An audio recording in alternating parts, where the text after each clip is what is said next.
Hersatility, where we tell her story her way. Today's episode is sponsored by Posto Athletica, whose brand message is I Can.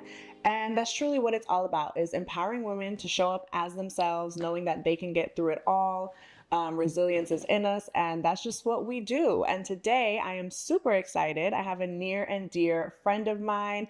I don't know what to expect. I don't know where this episode is going to go, but I just know it's going to be fire because of who she is. So please welcome my girl, Jasmine Murray. Woo! I am so excited to have you here. I actually have a gift for you in lieu of the sponsor. I love all things Posto, so I'm really happy about this. I actually have my Posto Athletica bodysuit on today. Very good plug. Very good plug. That's what I got for you, except in brown. Thank you. So you're going to love it. I'm so excited. But I'm even more excited to have you here. As you know, Hersatility is just honoring and like amplifying our stories and just how multifaceted, multidimensional, multi-hyphenate we are as women and all of the various roles that we kind of just like naturally adapt to. And you are a perfect embodiment of that. So I'm just super excited to tell your story your way and have you here. It's funny because I usually, for most of my life or adult life, have tended to lead like in settings like this with people's titles and like careers, and you have tons of accolades, like literally, that we'll hit on and talk about. But in this era, I'm very much more mindful of like, how are we identifying? And for me personally, in my personal journey, it's shifted from career validation or professional validation more so to like, in my world, God, and like I'm a child of God, you know what I mean? But where are you at right now? I want you to lead with how you feel, what area you're in of identification, and then of course we'll hit on all the things you are. For all of my 20s, I like overly identified with what I do. And then I feel like the dangerous thing about that is that people start to only see you based on what you do. And so I found myself in a lot of situations where when it comes to navigating friendships, I was genuinely trying to build a friendship, and these people were trying to network and get benefit. Whatever that was. And it wasn't genuine. And a lot of it resulted in me probably ending up butthurt because I was genuinely being a friend and these people were just take. And I'm such a giver, like I'm going to be there to give it to you every time. So I think now I've reframed my way of thinking about navigating life and navigating friendships by saying, Jasmine, these people that you love, if you weren't any of these things, do you genuinely feel like they would still love you? And if I even have to question that the slightest bit, I've moved those people to the left. You cannot be around me. We're only about 5 minutes in and she's already dropped a gem for y'all. Because that's so true. I mean, it's very, especially as you move up in the world, right? It's hard out here. I feel like the era we're in is so digital, so social facing, where it's like real life interactions. We're Instacarting everything. We're Uber eating everything, even down to that. Like the real life interaction we're having nowadays has lessened significantly, probably since the pandemic. And it makes I feel like what friendship looks like different, and us having to be more mindful. So I feel like that's a great way to look at it. Like if I wasn't who I am professionally or whatever the case may be, would these people still be around or would they still love me? But for you, when you say like, would they still love me, for me, who is that? Who's Jasmine? Aside from what she does professionally. Oh God. Aside from what I do professionally, because we'll get there. I feel like now I'm in spaces that continue to reaffirm like my energy and the spirit that I have. Everybody that I'm around, before they know anything else about me, they're just like, I love your spirit. I love your spirit. And I'm like, dang. And that's such a compliment, especially for me, because I feel like there have been so many seasons where my spirit was just like depleted. Yeah. So I think now that's something that I just wear with a badge of honor. I feel like when I walk into a room, that's what I bring. And when I leave a room, that's what I'm going to leave you with. So that's what I identify with. Period. And I've experienced it firsthand. And it's so true. That, and something else I really admire about you is your confidence. Like your confidence to like just get stuff done and just know like, oh, it's gonna happen. Like anytime I've had an event, even this podcast, like I'll call Jasmine, she'll be like, okay, cool. Like it's gonna happen. It's fine. I'm like freaking out, as you all know. And she'll just be like, no, we're good. We have this and this and this. And I just really admire that about you. I think especially because personally, I feel like that's one of the things I really struggled with, like imposter syndrome and things like that. So how do you feel like you got there? Because you've been through some things as well. You That was know? a nice way of putting it. No, seriously. And I want to get into it because when we first started getting like locked in and hanging out, you would tell me stories and I'd be like, Jasmine, what? You went through what? And I literally have told her like, let's produce your documentary because like, when is that happening? Like the life of Jasmine. And hopefully we can touch on some of that today to whatever level you're comfortable with. But I say all that to say, like, you've been through things. You are someone that I personally feel like has the confidence on lock. And what I've been recognizing lately is confidence is a make or break, like a make or break. Confidence in yourself. Like even, especially in my work setting, I realized that I will doubt myself before I doubt others. And in hindsight, I'm like, you were right. And you were letting people confuse you and you were literally aligned. They were wrong. And so that's a problem. And that transcends onto personal and like way deeper scenarios. So how are you just in your bag? Give us some tips. I think getting started super young, in an industry where everybody around me seemed like really smart, really just confirmed in who they are. It was one of those, like, I'm either going to jump in head first and I'm going to try or else I'm going to get left behind. And I feel like in the media industry, as we know it, things just continue to keep going and evolving. And it's so fast paced. So if you sit on something and you second guess yourself, the moment is going to pass you by. And then I always think of like men in a lot of industries, and especially in corporate America, they will apply for jobs that they know they are unqualified for, but it's you putting yourself in the hat. You know, like if your name is there, there's a possibility that it can be picked. But if it's not there at all because you're second guessing it, then it's like, we know how this is going to end up. No one's going to think of you because you're not there. You're not visible. So I've just always been visible. I've always tried to have a voice, even if it was shaky. And then I just think that with time and with age, you just kind of get to a point where you're like, I don't care about what it looks like. Like turning like 30 did that a little bit for me. Oh my God. It did. No, because I used to, my biggest flaw used to be indecisiveness. I mean, to the point where I would call you and I would not buy a single item from anywhere until I called my friend and like, do you like this? Which one looks better? This one or this one? I mean, it was bad. And I feel like 30 for real hit me and was like, I'm grown. And it was like that and overnight. Becoming a mother, which kind of happened simultaneously. But both of those things kind of like, hey, I had a whole kid. Like I got bigger fish to fry. I just wasn't worried about the little things anymore. And also just, it gives you an empowerment and a confidence of yourself. Those two things, like for me, right? Motherhood did that. And then turning 30, it just does something. I felt like a new person. You said two things that made me think of things. The whole man thing, I've heard that before, that literally, or men more often than not will show up to an interview or an opportunity overly confident, and underqualified at times. And women will be overqualified and just more timid or like, and that's what we've seen, you know what I mean? Most of the time. And to me, that's crazy because it's one of those things. I've seen another quote that's kind of like, someone is less qualified than you and doing it. I don't know the quote. I know I'm butchering it, but basically doing the thing that you're thinking on just because they went for it, which is the second thing I got from you is it seems like you go whether you feel ready or not. Yeah. And I feel like that's so important because perfection paralysis is a real thing. So I feel like sometimes you just gotta go. But I feel like you've done that. Like motherhood, even if you plan for it. Yeah, but you get what I'm saying? Like even if you plan for it, no one's ready. It's really one of those things where you're like somebody's just pushing you off a cliff and it's like, okay, I'm either gonna fly or I'm gonna fly. I mean in the hospital bed, preparing for delivery. Like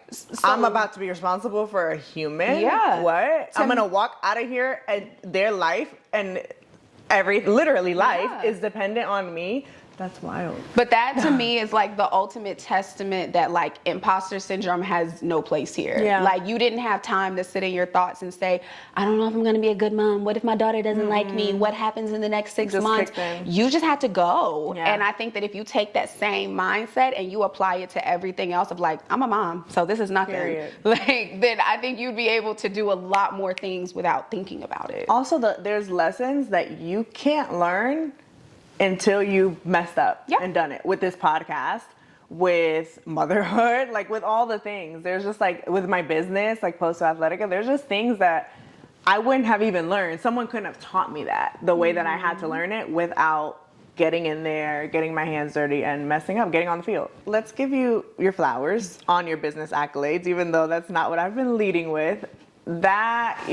Jasmine began her own PR company from scratch, which is huge. And I don't ever want you to look at that and be like, I feel like nowadays on social media, people look at people with their own businesses or own companies, and it's or like even making $1 million, like all these things are just thrown out there. And I'm like, do you know how hard that actually is? Mm-hmm. Do you know how hard it actually is to start a business, scale it, and make it profitable and gain clients on the level and caliber that you did for your PR company? That is not an easy thing. That you've advanced from that also and been head of development for a major production company. The list truly goes on, but I want you to talk about where it all started career-wise for you and how you built your PR company, and then where you've gone from there and where you are now and how you're feeling.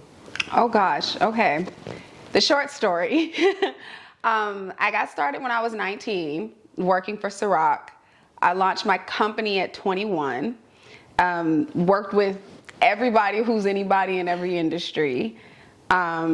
I got the opportunity to go into television production about 3 years ago. I had done some like projects here and there. I did a TV show with Bishop T.D. Jakes and just like little things. I worked on set for Surviving R. Kelly. And then I joined Live Always Productions, which is a production company I'm still with now, working in their unscripted department as head of development. We had a partnership with Matthew Knowles, so we kind of did an extension to create Music World TV, Film, and Media, where I served as his head of unscripted. And then we dissolved that partnership, came back to Live Always, and now I focus specifically on reality TV.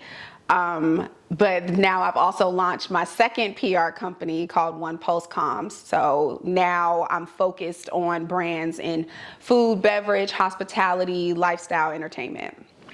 So that is the short story. I'm trying to, because there's two things I want to talk about from what you just said. One was I remembered a story you told me on how you got your first producer credit with Surviving R. Kelly. And that, do you remember?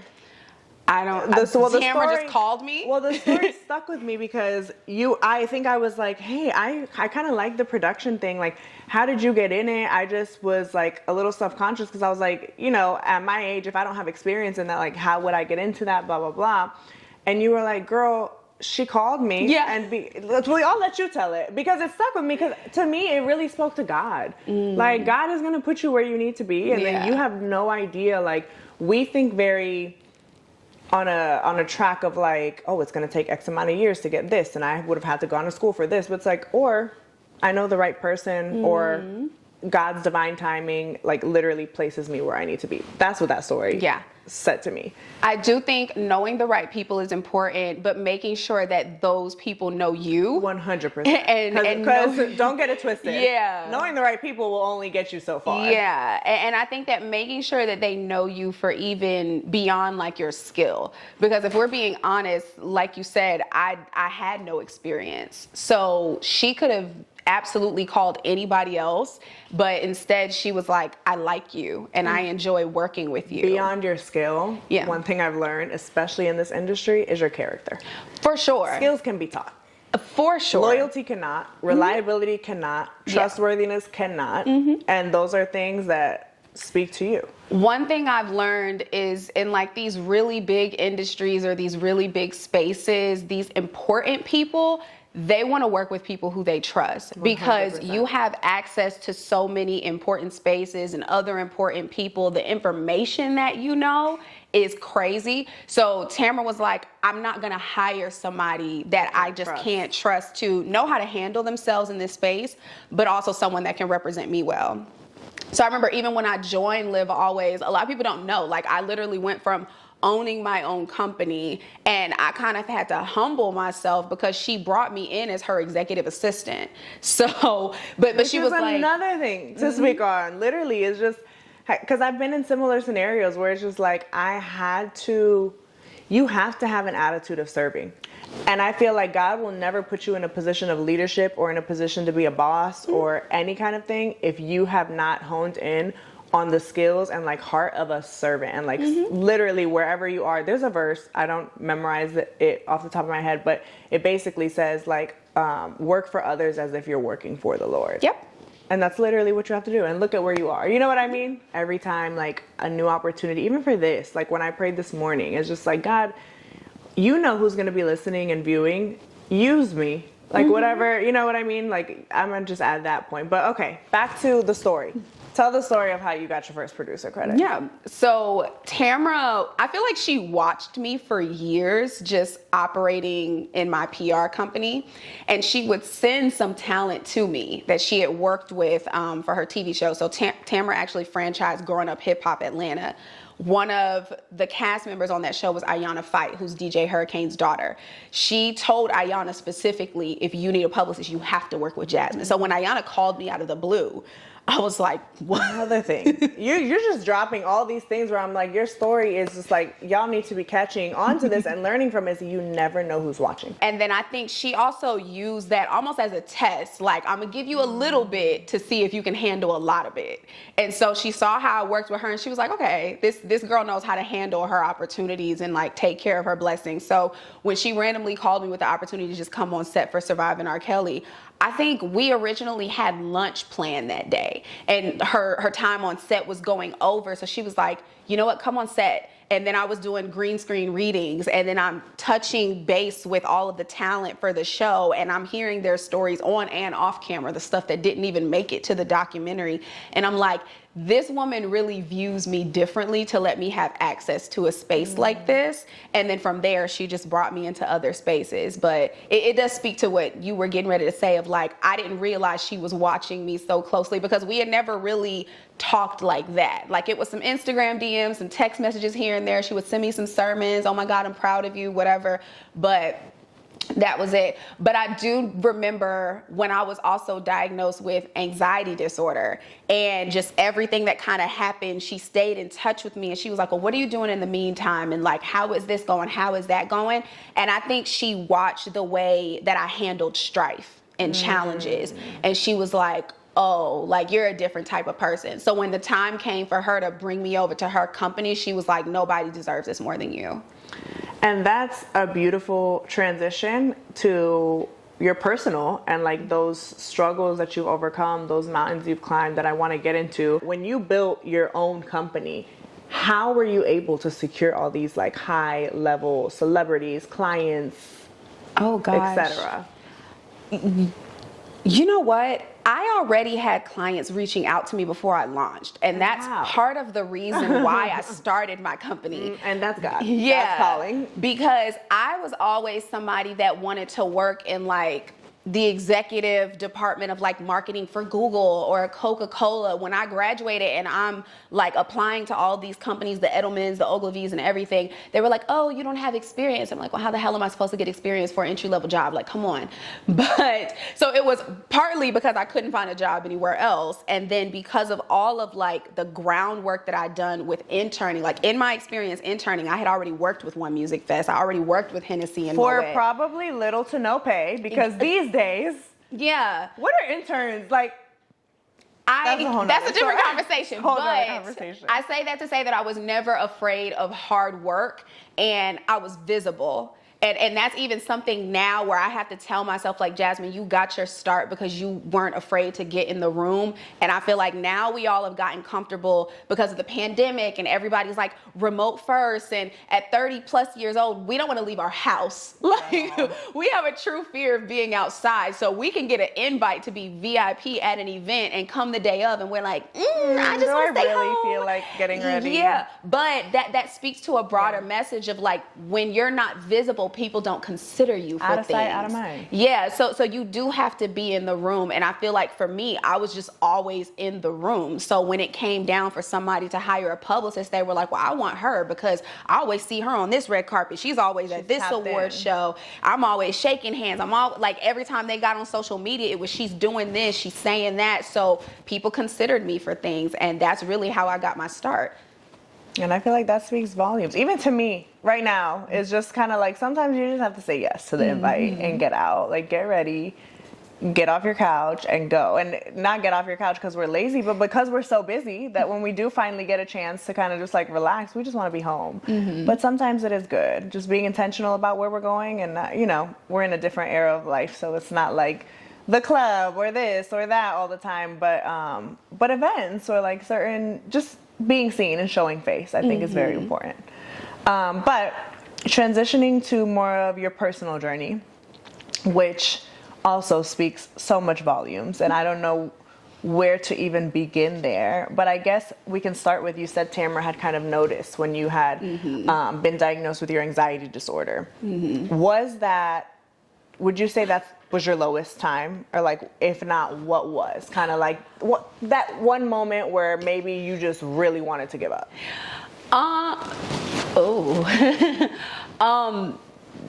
That may have been the moment. That was the moment where I did give up. You know what? There was a lot of moments. And that's okay. Let me not even lie. I think that was the turning point in my adulthood, where God was really trying to excel me to this like next level of understanding or patience or resilience. And it was like, if you don't handle this test appropriately, you're gonna always be in this wilderness because you just clearly don't know how to like see on the other side of things. But I used to say, like, back then when I was like 2 years back and forth in the hospital sick all the time, I was just like, oh my God, why would you do this to me? And like, I'm such a good person. Like, we're always that type of people when something happens, just like, I'm a good person, I don't deserve this. And looking back on it, I'm like, that wasn't even for me. Like, it was for everybody else, because I think of when I first started talking about my anxiety disorder and the number of people who I had been friends with for years, and they've never told me they were on medication. They never told me that they ended up in the hospital. They never told me that they had like suicidal thoughts, and me coming out and just talking about it, not because I wanted anything in return, but because I was really just trying to vent. And the responses that I got and how it just seemingly, I guess, changed people's lives or their perspectives. Like, I've had women come up to me after panels and say, I was gonna go home and make a decision today that was gonna hurt a lot of people, and I changed my mind after listening to you speak. And that just gave me chills, you saying that it wasn't even for me. Yeah. It wasn't even about me. It wasn't about literally me. God using me and my story to create a testimony to help others. But for those who don't know or haven't been to a panel, can you talk like a little bit about, I know you're very open about mental health. For sure. And just the things that you've been through. Yeah. So we don't really know where it came from, what triggered it, but I had my first panic attack in 2020, maybe like around October, and I was finally diagnosed in December of 2020 with anxiety disorder and general depression. So from there, literally 2 years of me being in and out of the hospital. I was hospitalized twice. I was on every... And what were you going to the hospital for? Anxiety attacks? Anxiety attacks. But what it looked like for me is like, I would have heart palpitations, I would have chest pains, I would pass out sometimes, I would have breathing attacks, my vision would go blurry, I couldn't feel my hands. I remember one time I lost my feeling in my legs. I was driving on the highway, and by the time the ambulance got to me, I couldn't walk at all. Completely lost feeling in my legs. That's when I realized that was anxiety. That was anxiety. I didn't even know anxiety could do that. I didn't know either. And then I got to the hospital. This was literally almost an hour where I couldn't walk. And so they started to test me for multiple sclerosis because I have a sister that died from MS when I was in high school. I didn't even know that, Jasmine. Yeah. My sister died from MS when I was 13. Was I 13? No, my godbrother died when I was 13. My sister died when I was 15. But yeah, she died from MS. So when I told them like I can't walk, that's like a common symptom of MS is you start to lose, mobile ability and things. But thank God that wasn't it, but that's when I found out like anxiety affects so much because it's literally your central nervous system breaking down that affects your brain, which obviously affects everything else. So people hear anxiety and they think, oh, butterflies, you're just nervous, just breathe, calm down. And or emotions, but it's further. It's not that simple. And I feel like when your body goes into like fight or flight mode, it's one of those, like, if you're not educated enough to know how to like use certain steps, like, okay, breathe, let me locate 5 things that I can see. What can I taste? What can I smell right now to kind of ground myself? Or if you just don't have access to people that can help you or go to the hospital or anything, it can really push you to have a stroke when you're younger, just because your body can't calm down, you can't self-regulate. So it's a lot more serious than people think. And if you don't learn how to control it at a younger age, that's oftentimes what leads people to have heart problems when they're older, because they don't realize that you've been suffering from anxiety your whole life. But there's also this disconnect and age gap when it comes to people's understanding and their empathy towards mental health. So I think there's a lot of us that are these like functional people with anxiety or functional people with depression or functional people with bipolar disorder, and everyone is just undiagnosed. And we're just kind of going through life thinking that it's normal for you to be in traffic and your heart just starts beating out of your chest. It's not normal. At all. And I'm glad that we're in a place where mental health is being talked about a lot more, but I think it needs to go even further to the point, because right now some people are also just like, oh, it's just the trendy thing. But beyond just awareness, I think education, like the fact that you can lose feeling in your legs due to anxiety, the fact that it goes down to your nervous system and all of the things that can happen, the fact that you can have a stroke young, that is like deadly. So I'm glad that you spoke on that. I feel like that's really important. And you said something about fight or flight. From what I know of fight or flight responses is it's kind of like trauma responses. But is that linked to any trauma you had either in your childhood or like beforehand, or? It could be. I think with me and my personal journey, going to doctors and therapists and everything, we weren't able to find any direct correlation. I think it's just a matter of if you have been consistently overwhelmed with something and then finally just the cap blows off, like your body can only withstand so much. It's like if you're constantly having back pain or neck pain, at some point your body can only withstand so much of that. It's going to break down. There are people who have panic attacks because they live in severe pain. So it can come from anything, whether if it's physical or mental, which is also why education on that is super important, because there's also people who have like these one-offs where it could have just been an isolated situation. You had that one panic attack, but because they don't understand that, it leads to a series of panic attacks, because now you think there's something wrong with you because you never felt your heart beating like that, or you never experienced your eyesight going blurry. So now it's just like an ongoing thing where you're triggering it yourself almost because you're just afraid of when the next thing will happen. It's like a domino effect. Exactly. Okay. Ugh, that's crazy. How, when you were living in the thick of it and at your lowest, how did you get out of that? Because I know that you are also open about like your relationship with God and being a Christian, and I'm sure from my experience alone, like those battles that you really don't know if you're gonna get out of, that's the only, that you pull strength from him, from my experience. So like, how was that for you, and like getting out of literally the pit of your lowest? It's so funny because I feel like when I first started like really going to church and I started this journey with God, I would see this particular woman in my church where every single Sunday, like she would be the one running around the church. The way that she prayed stood out to me because she prayed with like such conviction. And I would always say, I want to pray like her. Like I just know when she prays, God hears her. And me going through this journey on my own is when it dawned on me that like people who pray like that have to pray like that because they've gone through things. And so God was like, okay, you want to pray like her? Cool. Like, let me show you. Yeah. So, I mean, adversity builds character, okay? Clearly.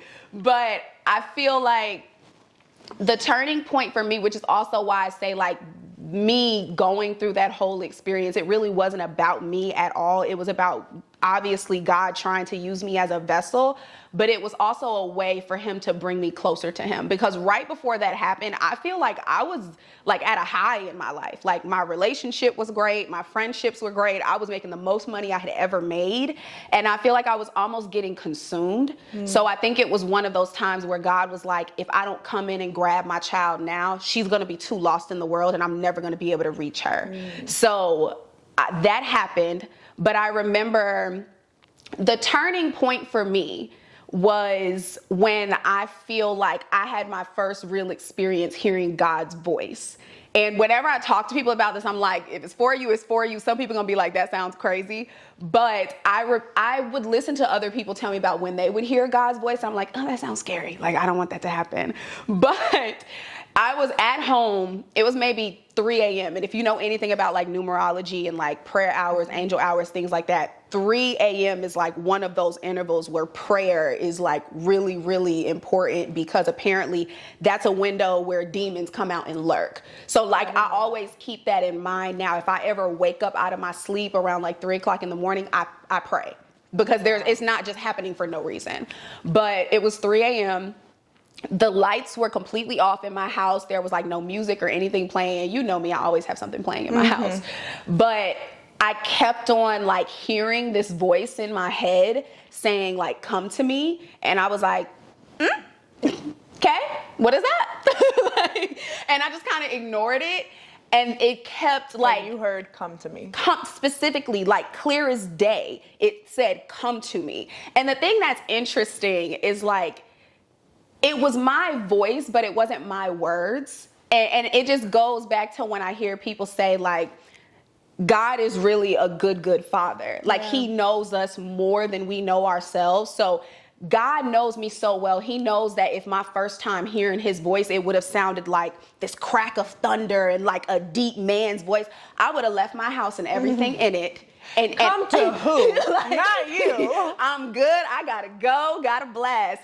But it was my voice because God knew like if I'm gonna reach her, it has to be safe. It has to be familiar. So it was my voice, but I knew it wasn't my words, and I knew without a shadow of a doubt it was God. And I remember even speaking with my pastor. The Holy Spirit was there. Absolutely. But I remember I would ask my pastor sometimes, like, how do you know if you're hearing from God? And he's like, you're going to know. Like that was a one time where I asked my pastor a question and it wasn't some detailed answer. He was like, you're going to know. And when I heard it, without a shadow of a doubt, I was like, that's God. But I'm hearing this voice say, come to me, and I'm trying to ignore it. And then it like sped up and it got so loud to where I could literally almost feel it in my chest. And then it got so loud to where it brought me to my knees physically. Wow. And I'm hearing this voice saying like, come to me, get in my presence. And I remember just being like face down, face planted in the carpet on my knees. And I'm just screaming for like 10 minutes. I'm like, God help me, God help me, God help me. This is my prayer time. This was when you were in like the lowest. The thick of it. Like I was still, even after this, I was still hospitalized. I'm still back and forth. Like I'm sick in the middle of this wilderness, and this experience happened. But I'm on my knees. I'm praying for like 10 minutes straight, but it wasn't this detailed prayer. Like I just kept on screaming like, God help me, for like 10 minutes long. And it's interesting how God works, because that apartment that I lived at, I would always get noise complaints. Like our walls were paper thin. This is the one time me screaming at the top of my lungs. And nobody heard anything. Girl, they were in their REM sleep by then. I got no noise complaints, but I'm literally like hollering. Wow. And I remember coming off the floor finally after that experience. And it wasn't like this overnight, like everything just changed and I was better. But it was one of those, like, I knew something was about to shift. Like the atmosphere was you knew knew he was different. there. There you was knew such he was an exchange. now like a part of your journey. You knew you weren't alone. Absolutely. And it's so funny, like during that time, I was also like reading more of my Bible than I ever have before. Like all throughout my day, if I listened to anything, it would have to be like a sermon or something about God. I was very, very careful with what I was consuming because the smallest things would trigger me. So after that, I remember now, like, I would get in my car and I'm listening to the radio. And mind you, I never listen to the radio. It's always Apple Music or something.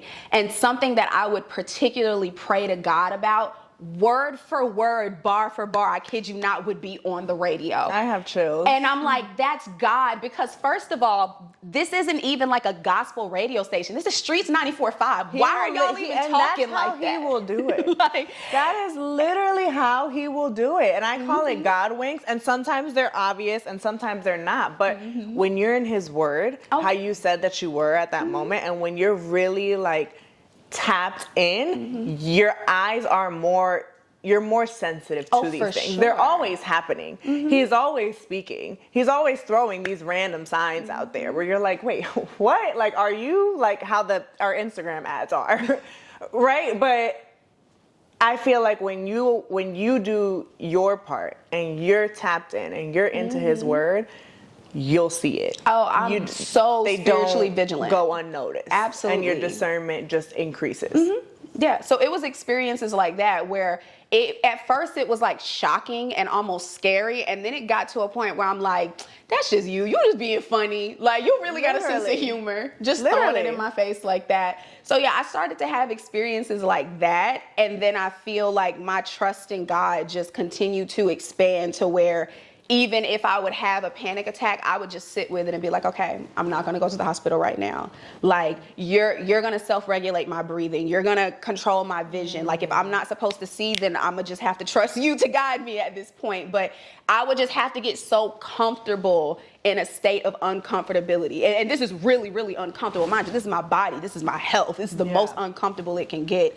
And I just had to be like, I'm tired of fighting. So I really had to like fully surrender. And even when I talk with like any sort of spiritual counselors about that particular experience, they say that was such a turn of events in my life because that was the one time that I really came to God in full surrender. Before then, I couldn't tell you the last time that I got down on my knees to pray.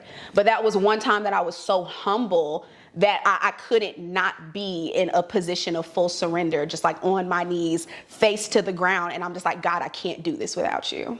That's beautiful. That's beautiful. And I feel like, that just like moved me, because I feel like sometimes we're like, why is this happening to me? Not me getting emotional. No.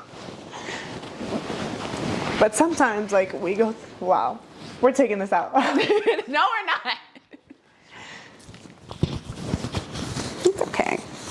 No, sometimes we go through like our hardest times and we're like, why is this happening to me? And it's for that. Because like we wouldn't know.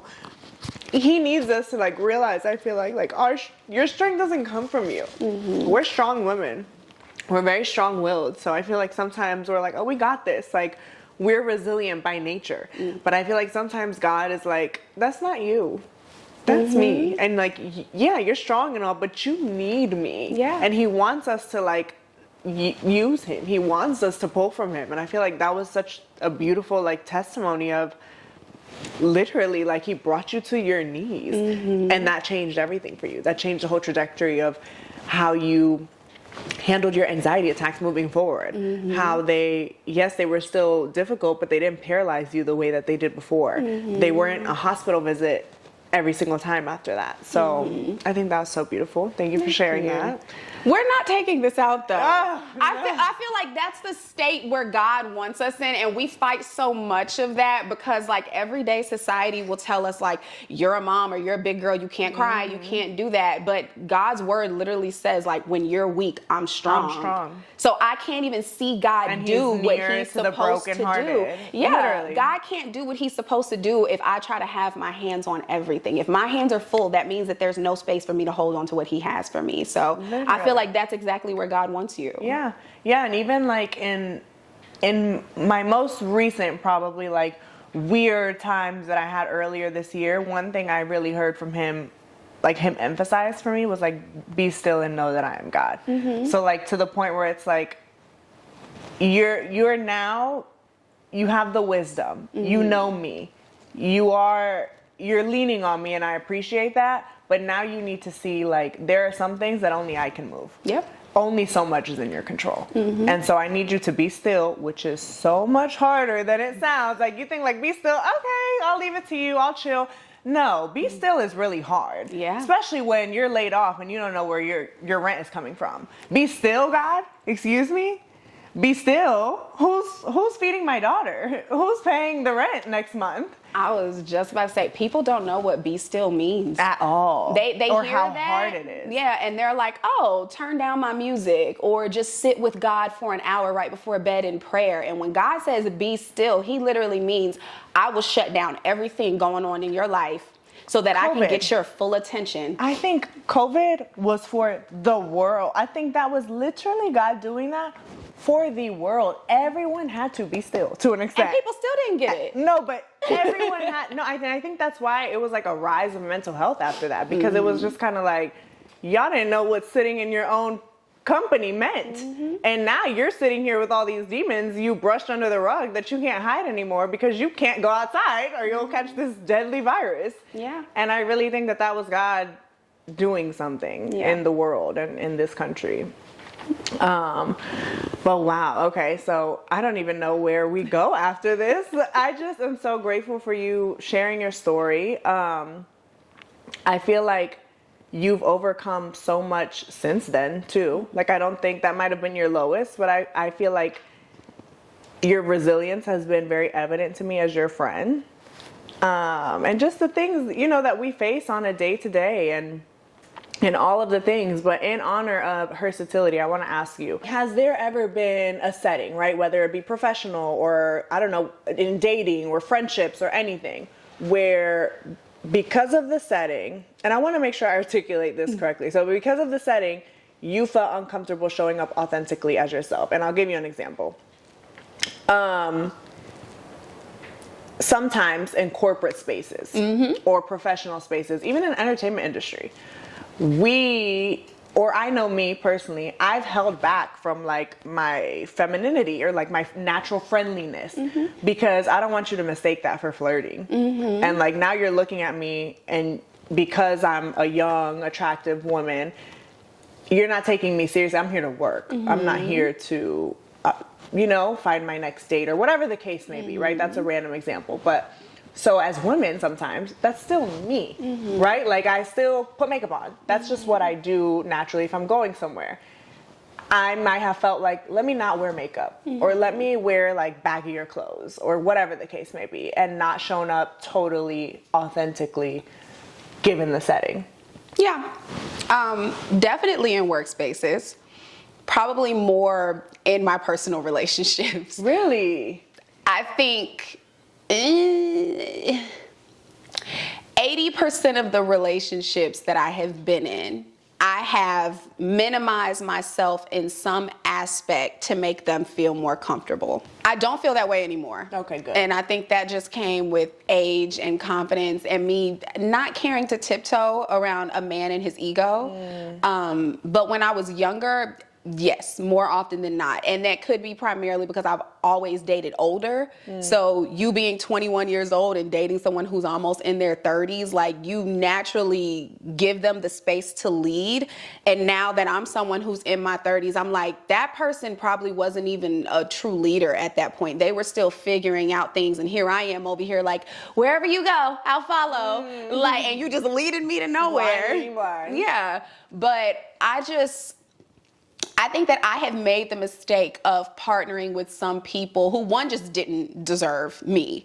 But they were not, I hate to say it, they weren't as gifted. Like, they were not my equal. They weren't equally yoked. Yeah, they were so not my equal. So I would always feel like I had to dim something to make them feel more comfortable. And that's so crazy because I can't make you feel like a man. I can't make you something that you're not. So if you come around somebody like me, and you see all the things that I naturally am, and you can't compliment that or add to it, or at the very least sit back and don't touch nothing, then you just can't be here. Because I have such a mission that I feel God has like appointed me to, that if you come here and you're intimidated by the mission, you're gonna mess it up for me. And I can't get caught up in, oh, well, he thinks I'm too loud, or he thinks I'm too this, or he thinks I'm too that. All of these things are things that I fought for. Like, God wants me to be too this. Speak to some of those things. Because there's women that I feel like haven't reached this point, right? And are still like, oh, I can't be too loud, or I can't be, you know what I mean? I have to be more feminine, or I have to be more masculine, depending on the setting, right? But I feel like embody both as women, and it's okay. Yeah. I think being too, I don't want to say too strong, because that's a different conversation, but I think being too driven is this thing now where we hear about, you know, working women, or this like womenpreneur is like, we work so hard that there's not a space for a man to come in and be a man. But I feel like my equal wouldn't make me feel like I have to stop doing the things that I want to do. I also feel like a truly masculine man. I think a lot of these men that think they're like leading with masculinity are actually very tapped into their, and they just don't know what that looks like. They're but very it's sassy. very evident. Yeah. Extremely. But yeah, it could be something like that, or it could be even the little things. Like, I've had men tell me that I laugh too loud. Okay. It, like, just the most nitpicky things. And now I'm like, you just didn't like me, and that's okay, because I don't like you either. Whatever, you're mean. But it's things like that aggravate my soul when I hear other people tell me that they've had experiences like that. And I'm like, no. You don't ever let anybody tell you that you laugh too loud, or your spirit is too big, or your smile is too big. I don't care if you think you have messed up teeth or not. Like, there are so many things in life that are gonna give us reasons to be unhappy. Don't let it be the person that you choose to do life with. At all. And I feel like for somebody like me, who is literally, I hate you, Danny. What? Are we getting tears? Okay. What? I feel like for somebody like me, who's literally fought for my happiness, like especially going 2 years just being in and out of the hospital, like I can count on one hand how many times I cracked a smile for 2 years. That's a long time. And like, now you're about to tell me my smile is irritating. Yeah, so I just feel like I fought so hard to get to a space where I can go outside and just smile because the sky is blue, or the birds are chirping, or just because I have good people in my life. Like, I'm not gonna let anyone make me feel like I don't have a reason to laugh. I love that. Yeah.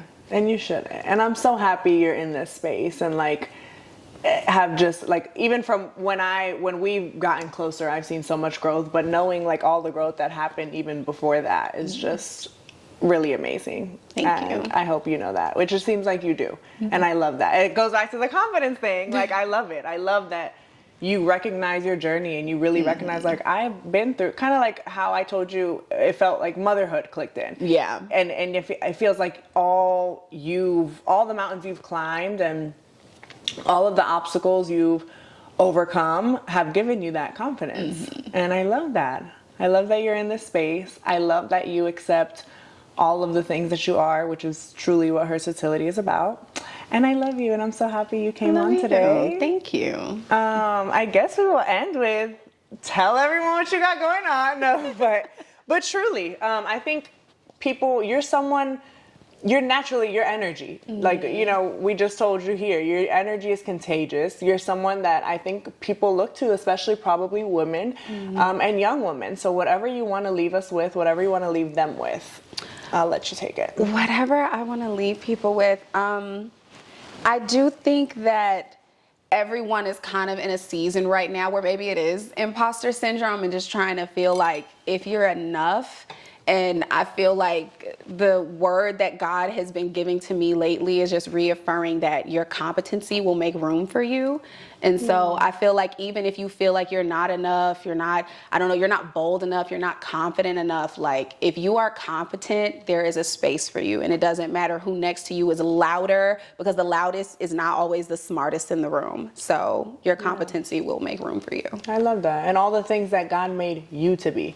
If you are naturally quiet, that's okay too. He's going to use that for something. If you're naturally laughing loud, he made you that way, and he's going to use that for something. You know what I mean? So amen to that. Thank you for coming. Tell them where they can follow you. You can follow me on Instagram at Jasmine Milan. Pretty sure that's like all of my channels right now. And yeah, I'm very friendly, so I will follow back. I will say hello if you DM me. Oh, okay, that's great. That's also great to know, because I feel like people might have questions, even mentorship, things of that nature. Are you open to mentorship? Absolutely. I probably have like 12 mentees right now and always taking more. I love that. Okay, so you're welcome. You guys make sure to keep up with Jasmine. Thank you so much for being here. Thank you so much for watching. I hope you took at least half of what I took from this conversation with Jasmine.